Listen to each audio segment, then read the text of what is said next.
All right, everyone, welcome. We're going to get started. And I want to start by welcoming everyone to the University of Maryland celebration of the 30th anniversary of the passing of the American with Disabilities Act.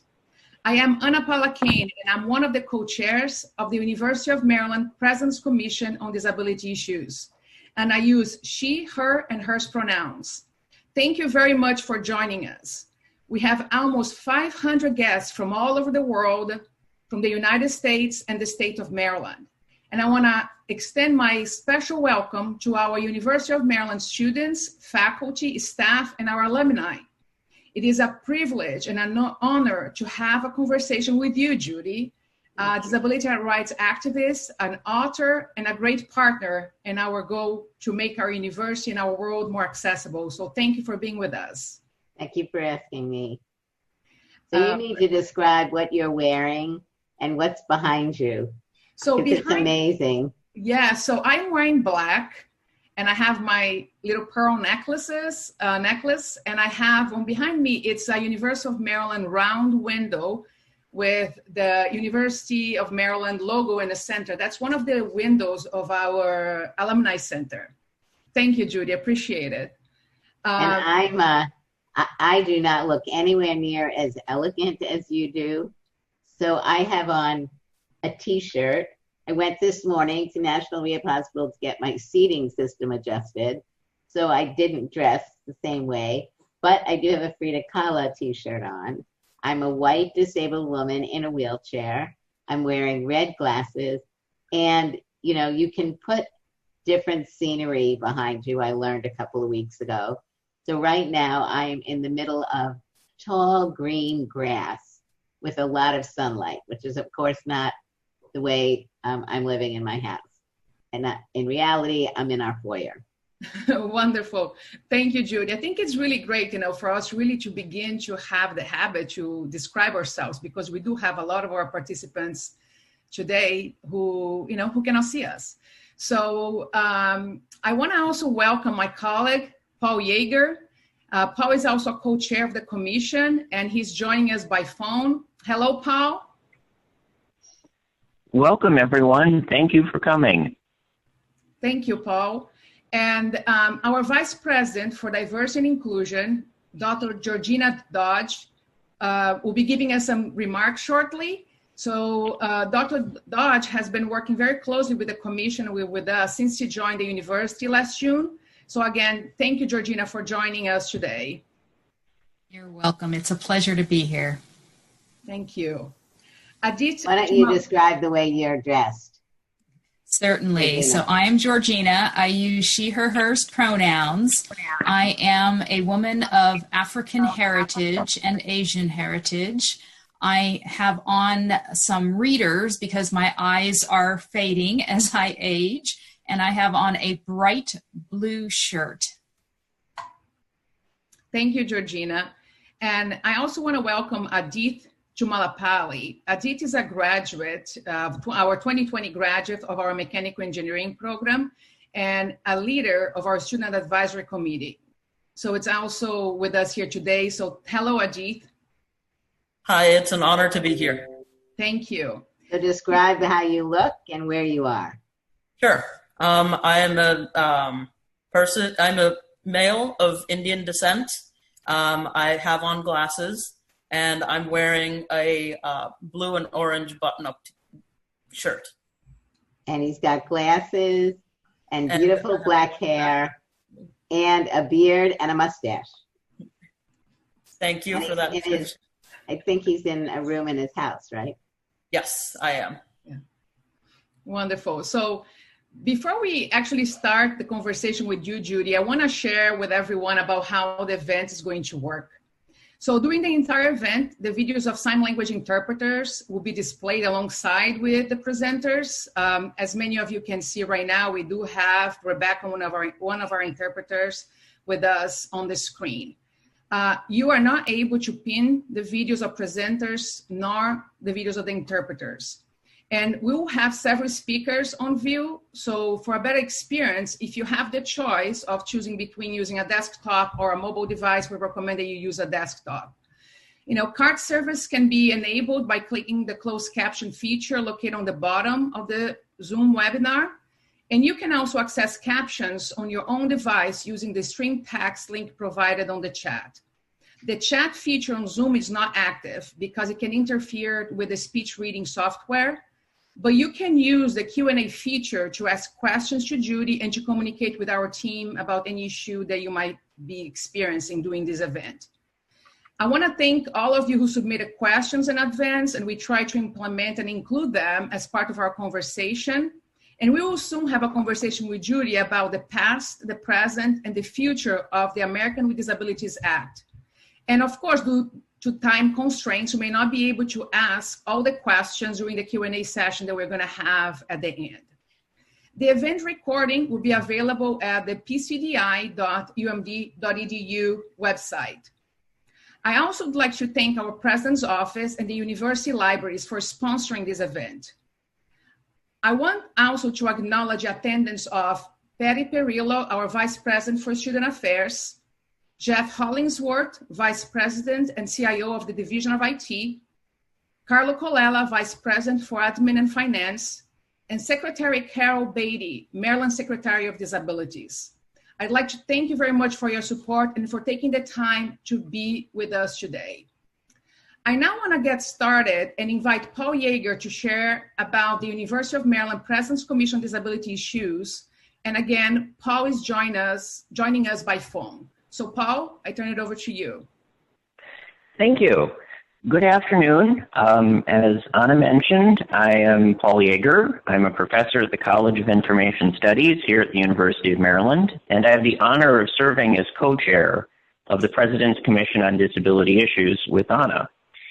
And PCDI is the primary advocacy and community building organization for disabled people at the University of Maryland. Comprised entirely of volunteers, the students, staff members, and faculty members who make up PCDI represent every unit of campus.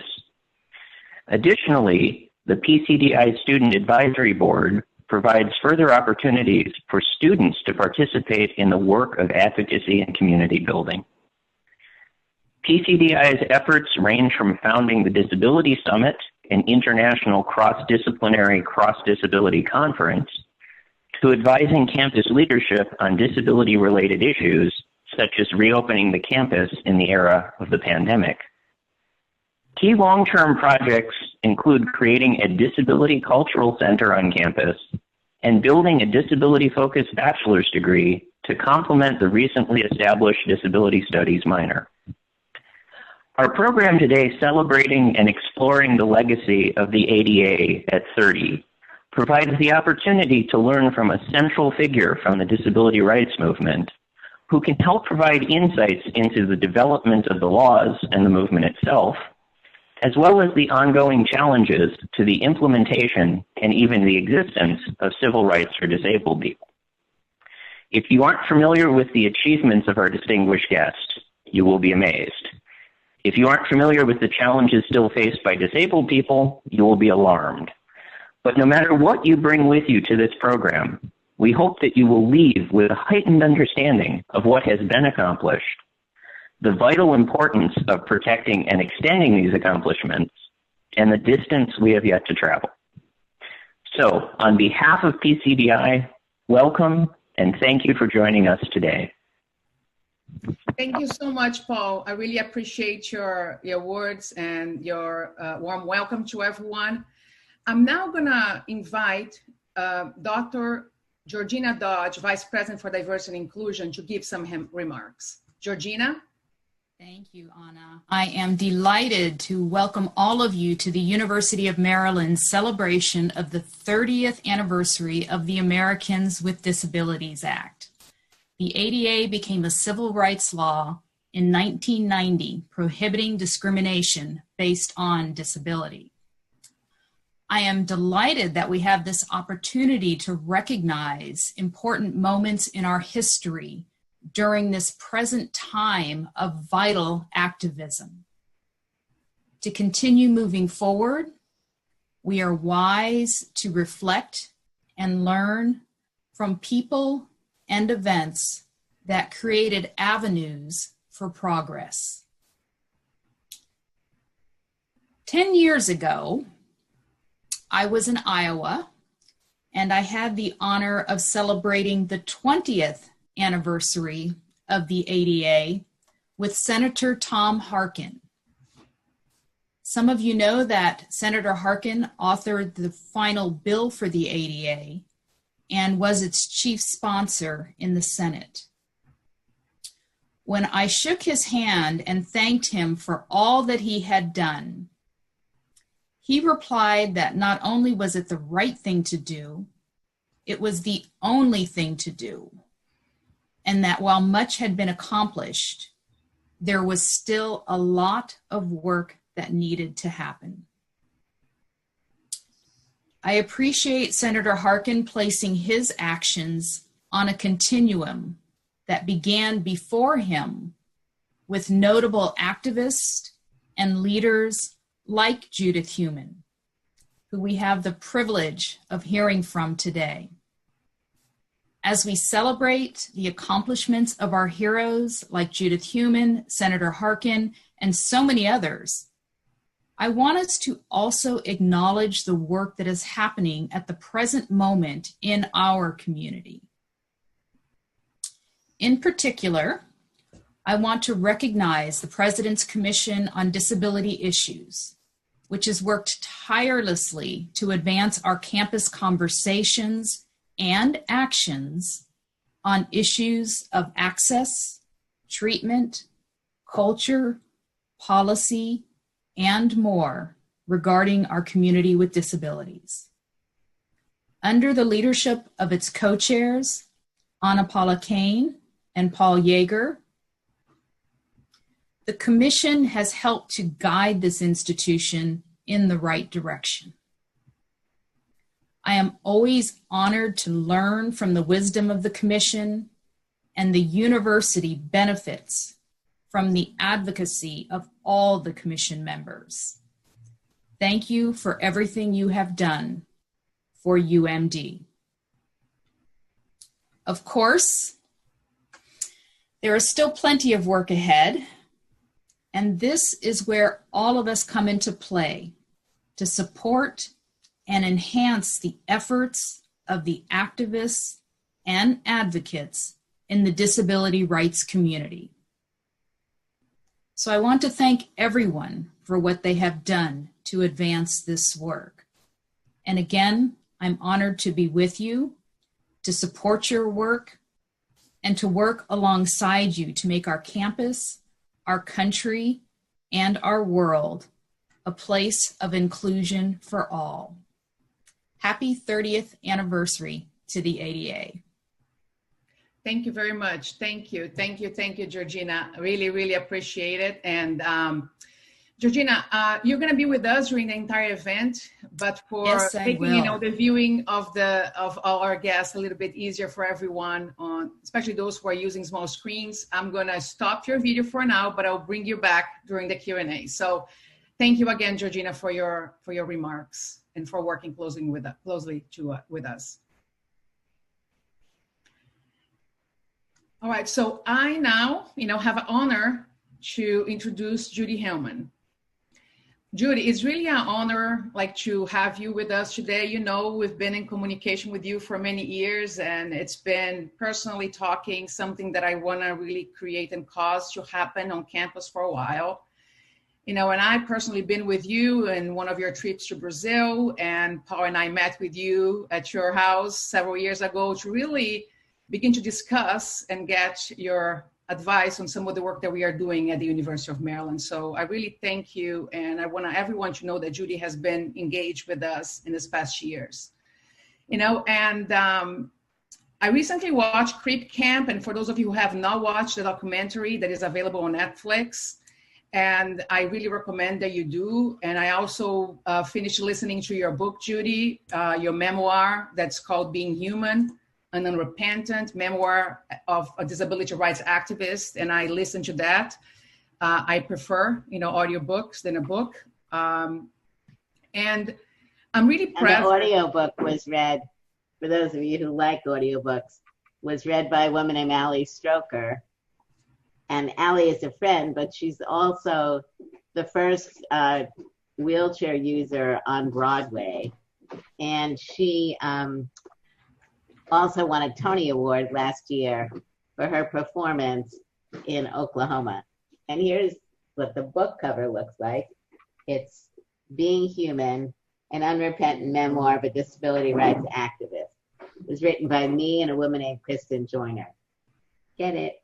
Yes. Well, really worth. And I teach a course as well, and I'll be implementing your book and both CREEP Camp as part of the course. And I know that a lot of our faculty also will be doing that. And I'm really clear by reading your work about you're really unstoppable on your commitment. To really pass the meaningful regulations to Section 504 of the Rehabilitation Act. And I'm clear also that the ADA would not be in place today without all your advocacy and all your efforts. Judy was the World Bank's first advisor on disability and development. She served for 8 years as Assistant Secretary of the Office of Special Education and Rehabilitative Service in the Department of Education in the Clinton administration. And she was the Special Advisor on Disability Rights for the U.S. State Department under the Obama administration. She was one of the main organizers of the 1977 Section 504 sit-in, where nearly 150 disability rights activists demanded that President Carter implement Section 504 of the Rehabilitation Act. So Judy, again, it is a privilege to have you with us. Thank you again for accepting our invitation. And now I'd like to invite our student leader, Adith Jumalapalli, to start the conversation with you about the past, the present, and the future of the ADA. And I also invite all of the attendees to submit questions to Judy under the Q&A session. Adith, before you start, please introduce yourself and share a little bit about your journey. So I turn it over to you. Thank you, Anna. Hello, everyone. Like Anna just said, my name is Adith Jumalapalli, and I'm a recent graduate of the University of Maryland and a member of the Student Advisory Committee. As a person with muscular dystrophy, a neuromuscular condition which now confines me to a wheelchair, I've been a lifelong self-advocate for my own needs, but only recently began advocating for others on a more visible scale. So last year, after an incident involving an out-of-service elevator at the university, which prevented me from attending the first week of classes, I decided to draft a report outlining a few other barriers to access I noticed at the university. This report, which came to be known as the Campus Accessibility Report, was just intended to raise awareness about some of the barriers I noticed as a student. This report was later endorsed by the Student Government Association and sent to the Office of the President. And the publication of this report prompted Anna to reach out to me with the idea of starting a student advisory committee for the President's Commission to better understand the perspective of students, as Paul mentioned in his introduction. So, of course, all of my experience with advocacy has been after the ADA was passed. And Judy, much of your experience as an advocate occurred prior to the passage of the ADA. So if you could please tell us a little bit about yourself and your experience growing up with a disability prior to the passage of the ADA. Specifically, how was your experience attending school and college? Okay, so thank you very much, and I really appreciate the work that you've been doing on campus, and I'm sure more broadly, and we can get into discussing that later. Mm-hmm. I would say that my advocacy obviously began many years before the ADA, but actually continues since the ADA. My jobs in government and the World Bank all actually happened after 1990. So let me give you a snapshot of what life was like really, before Section 504 and before the IDEA, because it's very important. Mm-hmm. And I think, one of the issues is that people don't necessarily know the history of what happened before ADA. Right. But colleges and universities really have been required, although not complying, since 1973. Mhm. So while this is the 30th anniversary for the ADA, it is the 48th year for Section 504. So when I was growing up, I had polio in 1949. When I was 5, my mother took me to school. There were no laws at that point that said disabled kids had to be educated the same as non-disabled kids. So pulled my wheelchair up the steps, wasn't asking for anything to be done regarding accessibility, was told that I couldn't go to the school because I'd be a fire hazard. Wow. And so my mother took me home because they wouldn't let me go in to stay in the school. And I grew up in Brooklyn, New York. And my name was given to the Board of Education, and they had a program called Home Instruction. Home Instruction still exists, but it's really now more for children who are sick and are out of school for a while and need someone to come, and it's not a full day of education. Sure. So at that point, I didn't go to kindergarten. I had a teacher who came to my house for the first, second, third, and half of the fourth grade for a total of 2.5 hours a week. Wow. Not a day, a week. Wow. When what was called the Education for All Handicapped Children's Act was passed in 1975, government figures said that there were at least 1 million disabled children who were not in school at all. Wow. So you can, and Section 504 came into law in 1973, and Section 504 said any entity getting money from the federal government couldn't discriminate based on disability. But then we know it took many years to get the regulations done, 1977 when they were finished and signed. And so before 1975, we saw very big discrepancies in what was happening for disabled children in early childhood, primary, secondary, and at universities. So if we look at issues on university campuses, one of the big barriers was universities had not, in the construction of their buildings from like the 1800s, had not considered accessibility at all. And so you had campuses, big and small, built long time ago and not that long ago, that were not accessible. And there were, in most cases, no state laws or federal laws that made this illegal. So when I went to the university in Brooklyn, I went to a school called Long Island University. Okay. One of the reasons I went there was because it was a 1 square block school. So I didn't have to worry about how I would get to other buildings.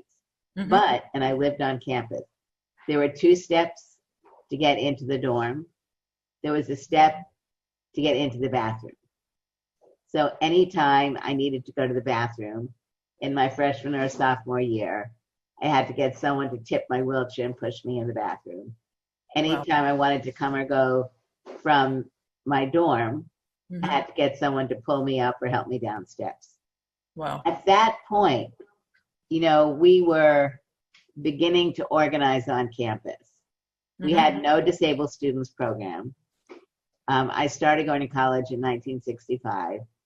And no disabled students program meant that really there was no one there either looking at issues of accessibility or looking at barriers. So if a professor said, no, they didn't want to allow you to use a tape recorder, you couldn't use it. There might not be any way of getting someone to help you take notes or do various other things. In 1968, they finally did start a disabled students office on my campus.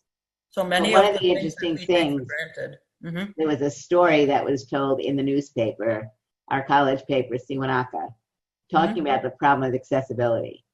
And the head of the psychology department said it would be better if disabled students who had physical disabilities did not go to LIU because it wasn't accessible.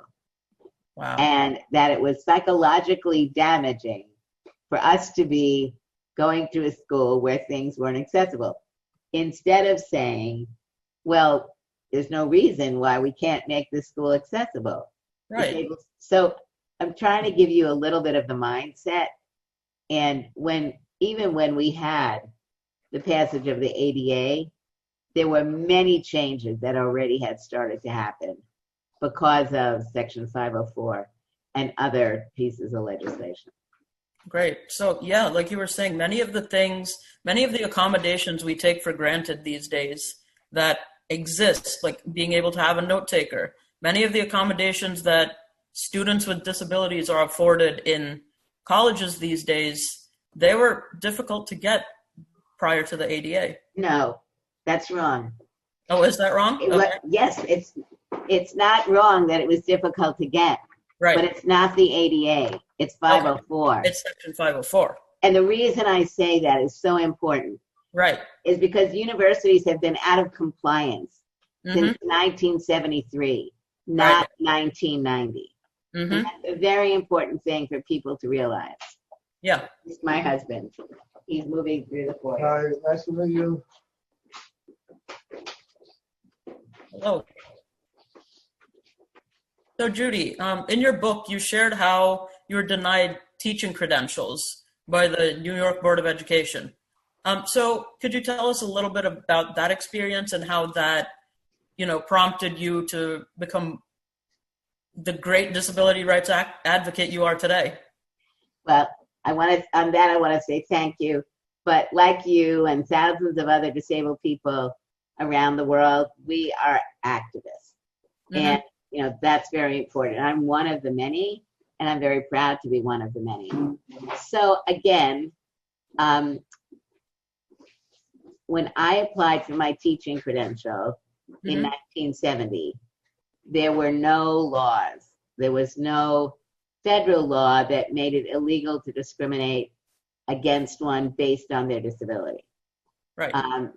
And so when I applied for my teaching credential, in New York City, you had to take a written exam, an oral exam, and a medical exam. All of those exams were given in completely inaccessible buildings. Wow. Totally illegal today. Right.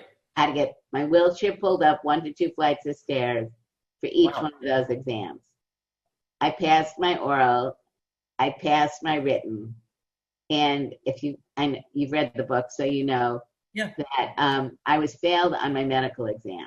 Right. Read the book, it gets all into the details, but the bottom line was I was denied my teaching license because paralysis of both lower extremities, sequelae of poliomyelitis.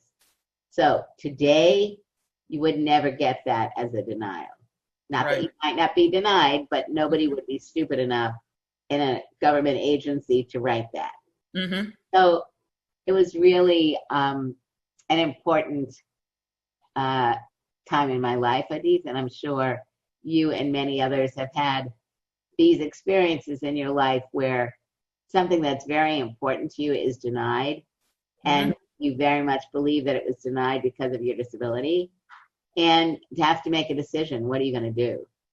And that really was what was happening to me. So I fully expected to be denied my license, fully, because I knew no one else, nor did any of my friends know anyone else who had graduated to be a teacher who used a wheelchair. Wow. And I actually had called the American Civil Liberties Union when I was in my freshman or sophomore year to say that I was going to be pursuing a teaching credential, and I was fearful that I would be discriminated against. And they said to me, go through school, do what you need to do, take all the requirements, and if you're denied the job, call us back. So when I got that letter denying me my job, I called the ACLU. Mm-hmm. I said, I want to come down. I want to have a meeting to talk about this because I want to sue. Yeah. And they called me back and said, no, they didn't want to meet with me. It was not an act of discrimination. I was being denied my credential because of medical reasons. And I said to them, that's ridiculous. I'm completely healthy. I said I can't walk. They would not talk to me. Wow. Now, the ACLU has dramatically changed in the last 48 years, but I think it's very important when looking at where we've come to really get an understanding. So the Civil Rights Act of 64 did not include disability. Right. We basically had little protections. Mm-hmm. In the end, there were a few days in 1970 in May where like the stars were aligned. A guy that I knew at my university with a disability was studying journalism, and he was doing work with the New York Times. A guy named Malcolm Davis wrote an article about my being denied my license. The next day, the New York Times wrote an editorial about how I should be given my teaching license. And that afternoon or morning, I got a call from a gentleman named Roy Lucas, who was becoming a famous civil rights lawyer. And he called me to interview me for a book that he was writing. Okay. And I really liked him. And so I decided at that moment, if he could represent me, I would be willing to move forward. And he agreed to do that. And then for the next year, there was all kinds of publicity. We sued, we went to court. I had the first Black woman judge on the federal court, Constance Baker Motley, as my judge. Wow. She basically told the Board of Ed, she strongly encouraged them to give me another medical exam. They did, and I got my license. Then I couldn't get a job. Wow. Because so many of the schools were not accessible. So I actually wound up teaching in the same classes that I had finally gone to school in when I was in the 4th grade. Now, there are many more schools that are accessible. If you have a physical disability and you meet the qualifications, there are many more opportunities for you to get a job. But there was no Title I of the ADA. Right. There was no 504. We sued using Article 12, I think. But nonetheless, things have been changing in a very like you mentioned about the stars sort of aligning. Your story about what you just explained so far, what I had to sort of go through to get the accessibility report published, like at University of Maryland. There's a lot of parallels.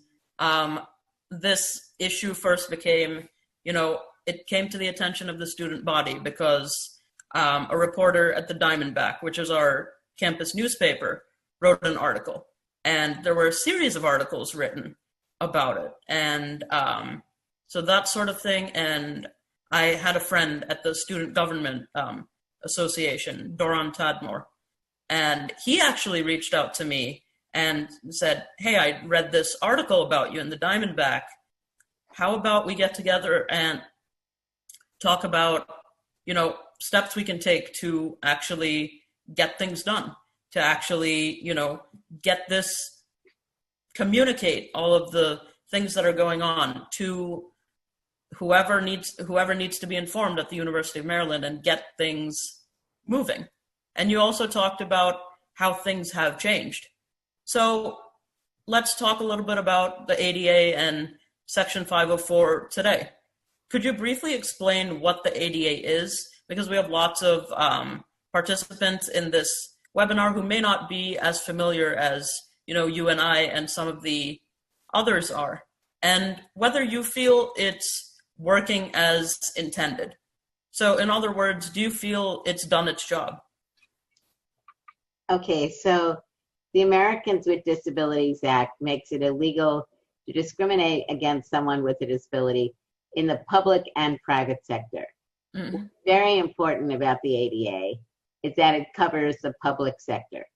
So prior to the ADA, unless there was a state law, it being able to file a complaint against being denied a job in the private sector was very difficult.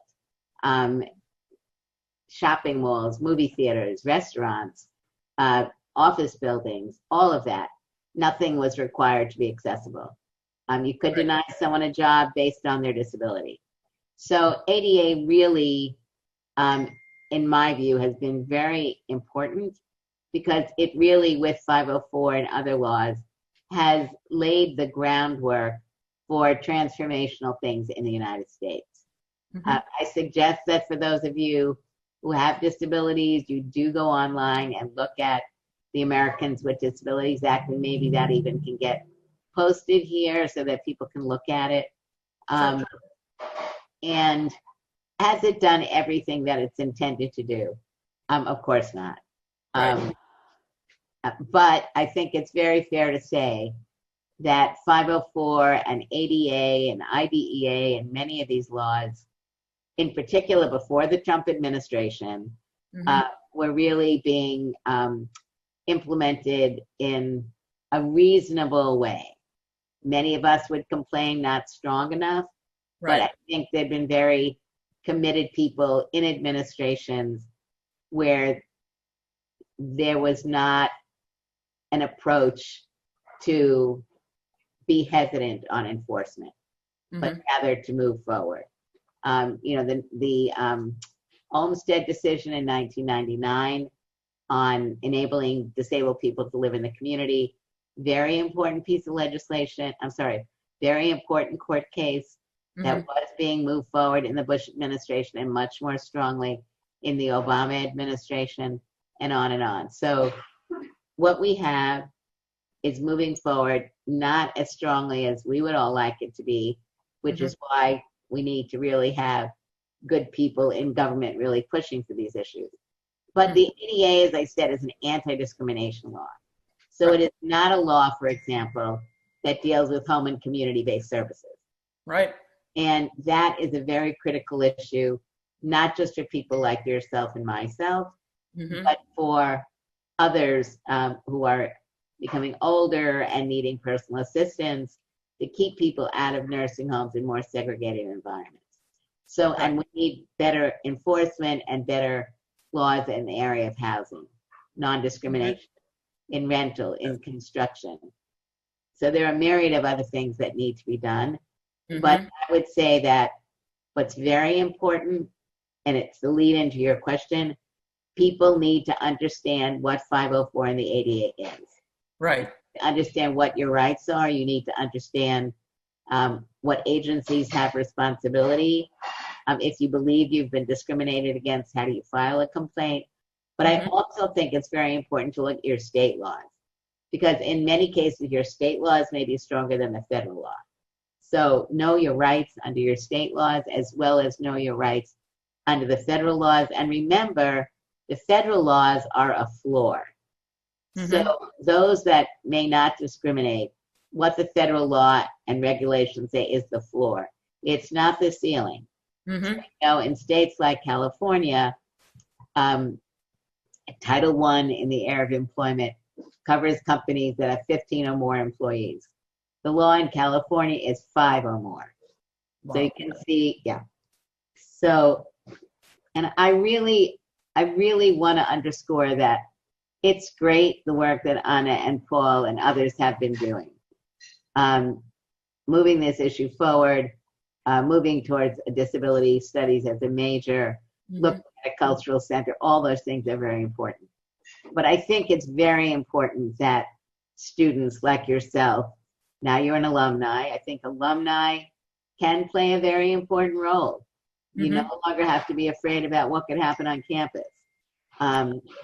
know who the people are on campus who have responsibility for the ADA and 504.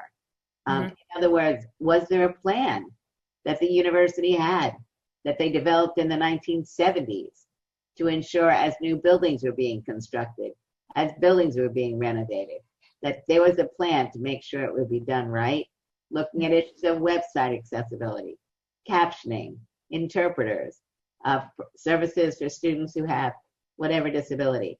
But my belief is that the intent of 504 and of the ADA and other laws was to go way beyond the issue of access. Right. We go to universities because we are there to study and to learn. And when there are gender studies, Black studies, Latino studies, LGBTQ studies, etc. Be disability studies as well. Well, it not only should be disability studies, but the other cultural centers, the other academic programs need to be integrating disability into what they're doing. Right. It shouldn't just be that disability studies is by itself. It should be where these programs are working together, culture, because like look at you and look at me. We have different backgrounds. It's not just our age. Right. Different disabilities, but they're both physical.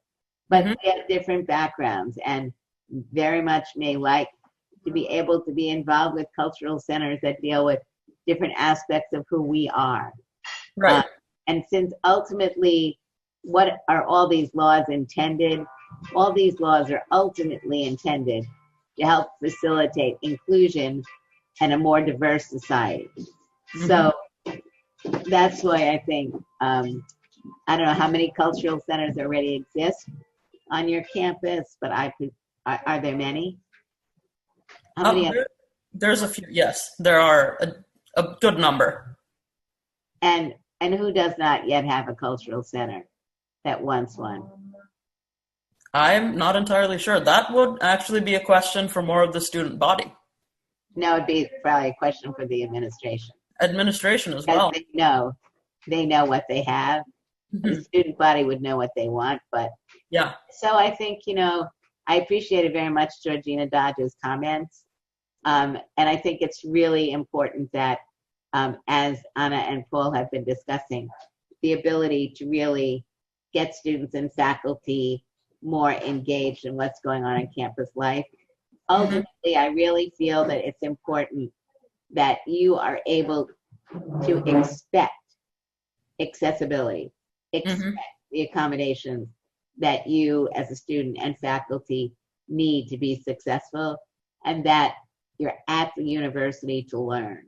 And you want to ensure that inclusion of disability in architecture, in information, on and on,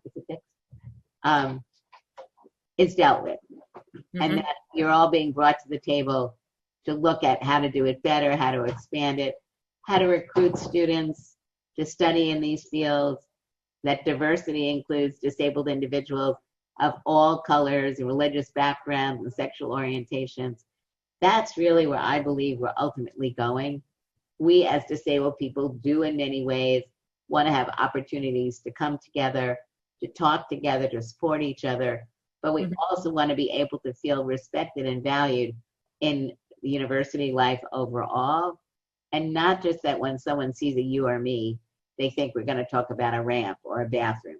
No, we want to talk about what's going on in English literature, how is disability being represented, things like that. So I suppose that is what you envision for the future of everything, rather than the future of ADA, the future of the Rehab Act, the future of higher education. Accessibility should be a thing that we come to expect rather than something we need to fight for. Yeah, So in the year 2018, having to write a report like this, it's great that you did it, and hats off to you. But the university should be ashamed. So we should move to a point where all of those things should be expected. A student shouldn't have to write a report to bring it to people's attention. It Not should on its own. So having a report that's sanctioned by the university, right. do whatever, that's great. Mm-hmm. But when you had to go off on your own and do something, no. Institutions should be more on the cutting edge of these sorts of things. And they need to value who we are. And they need to see that we benefit the university as much as the university benefits us if we're allowed to participate equally. Mm-hmm.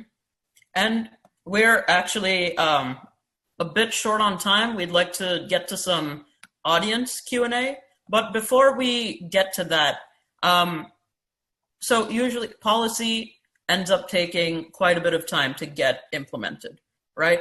Would you say that you've noticed a change in mindset about how the general public views individuals with disabilities or the idea of having a disability? What do you think? In my experience, I've noticed a bit of a change. But not dramatic. Not dramatic enough. That's my answer. Okay. I think it's a great question because, I've been speaking kind of randomly and not even intentionally to a lot of my disabled friends. And this exact issue has come up over and over again. Why is it that we are not seeing the general society itself when we look at issues of diversity? The Black Lives Matter movement is very powerful for me. Right. And personally, for me, I've really been very emotional about what's been happening, as you can tell right now, because I feel it is wonderful how the community has come together, really expressing not only the outrage of the role of police, but much more deep and systemic. And we need to be going there. We need, as a community of disabled people across the board, we need to be able to move to that point where we can really be telling our stories. That when we look at the 50,000 people who have died in institutions from COVID, the disability community has for decades argued against institutionalization. Right. And when we talk about these 50,000 people, we do not talk about them as disabled people who've been put into prison because of their disability and because of the failure of our system to provide personal assistance services, accessibility, and housing, on and on and on. We need to be the ones that are raising those issues.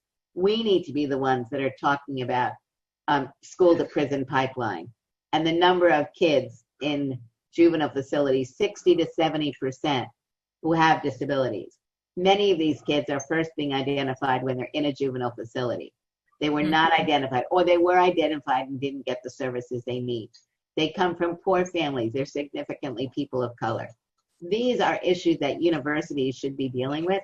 When they're talking about justice-related issues, when you're talking about prison reform, people need to see this. When you're looking at institutionalization, these are things that the campuses need to be discussing, not whether or not we have a ramp and an appropriate elevator that's maintained.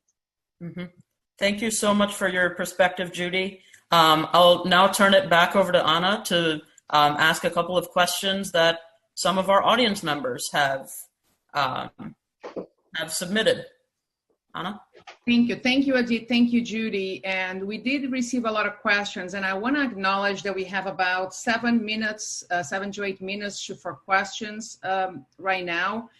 And that unfortunately, we're not going to be able to ask Judy all your questions, but we have compiled a couple of them, and we're going to, start by asking a question of a graduate student. Her name is Nicole, and I don't know exactly where Nicole is from, what university, but she's asking, how do we build an academic culture that celebrates diversity, recruits disabled faculty members, and make them feel safe disclosing their disabilities and identifying as disabled without fear of discrimination? And I think even this whole question, Judy, about disclosure, I oftentimes in my classes, even talking about disabilities, people know who I am. I oftentimes, and midterm, I have one or two students who come to me after the fact saying, I didn't decide not to disclose and share with you that I have a disability, but now, can I start implementing them? So we have a lot of issues of people being afraid to disclose their disabilities amongst our students, our faculty, and our staff.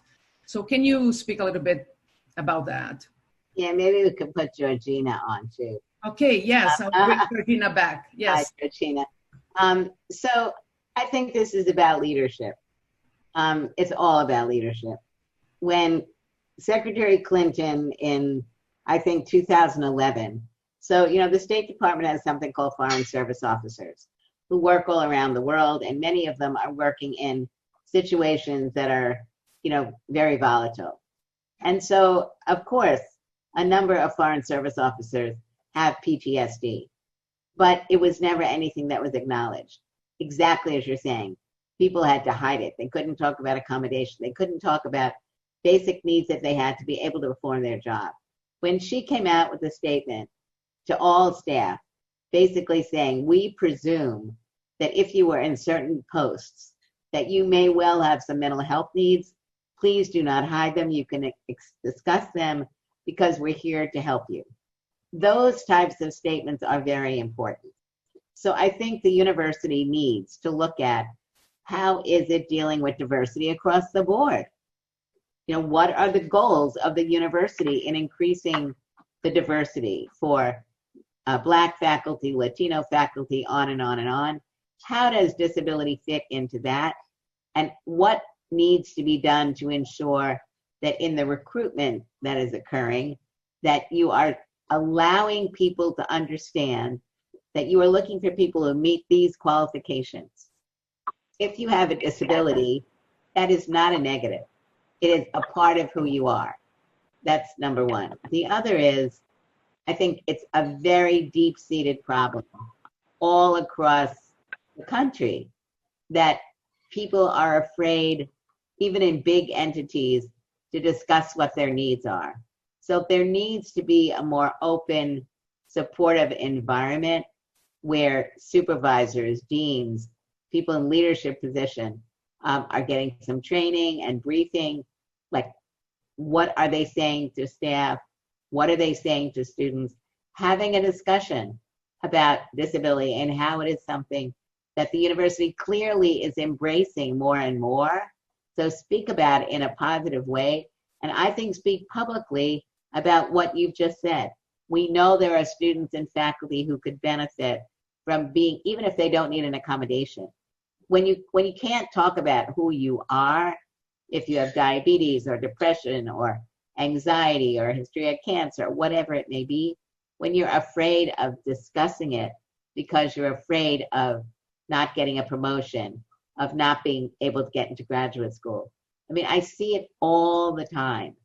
As students move more up the chain and they feel success and less risky to talk about their disability, they may do it.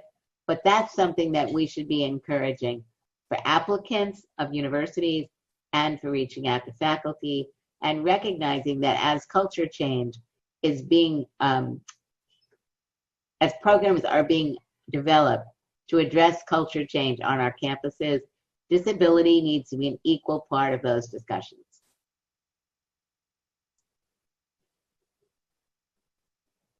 I lost you.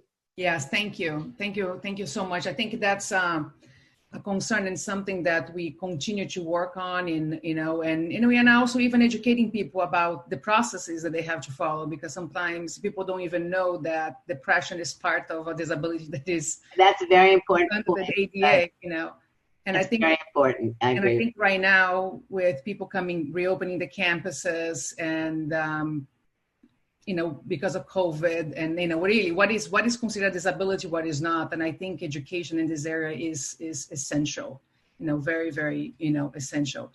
And we have another question from Laura Hasselton.